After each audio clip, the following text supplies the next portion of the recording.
തൃശ്ശൂരിൽ വോട്ടിന് BJP kit നൽകിയെന്നുള്ളൊരു പരാതി ഉയരുന്നു. ഒളരിയിലെ സൂപ്പർ മാർക്കറ്റിൽ നിന്നാണ് കിറ്റ് വിതരണം ചെയ്തത്. LDF പ്രവർത്തകർ സ്ഥലത്തെത്തി പ്രതിഷേധിക്കുകയും ചെയ്തു. ശ്രീജിത്ത്, ഈ തൃശ്ശൂരിൽ ഇത്തരത്തിൽ ഒരു ആരോപണം, എന്താണ് ഈ ആരോപണത്തിന്റെ അടിസ്ഥാനം? എന്താണ് സംഭവിച്ചത്?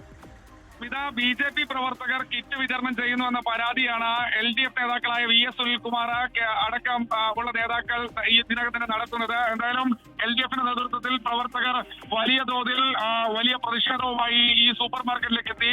വിഷു പ്രമാണിച്ച് BJP പ്രവർത്തകർ അരിയും പലവ്യഞ്ജനങ്ങളും അടങ്ങിയ കിറ്റ് വിതരണം ചെയ്യുന്നു എന്ന പരാതിയാണ് LDFനുള്ളത്. എന്തായാലും ഈ പ്രദേശത്ത് വലിയ പ്രതിഷേധമുണ്ട്. പോലീസ് അടക്കം ഈ മേഖലയിലെത്തി. കുറേയധികം വീട്ടമ്മമാർ ഈ കിറ്റ് വാങ്ങാൻ വേണ്ടി സൂപ്പർ മാർക്കറ്റിൽ എത്തിയിരിക്കുന്നു എന്നാണ് ആരോപണം. എന്തായാലും പത്മജ വേണുഗോപാലിന് വേണ്ടിയാണ് ഇത്തരത്തിൽ കിറ്റ് വിതരണം ചെയ്യുന്നത് ആക്ഷേപമാണ് ഈ CPI LDF നേതാക്കൾ ഇതിനകം തന്നെ നടത്തുന്നത്. അവർ ഒരു പ്രതിഷേധം, വലിയ പ്രതിഷേധം സംഘടിപ്പിച്ചിട്ടുണ്ട്. പോലീസ് ഈ വിഷയത്തെക്കുറിച്ച് അന്വേഷിക്കുമെന്നാണ് പറഞ്ഞിട്ടുള്ളത്. റിട്ടേണിംഗ് ഓഫീസർക്കടക്കം പരാതി നൽകുമെന്നാണ് അറിയിച്ചിട്ടുള്ളത്.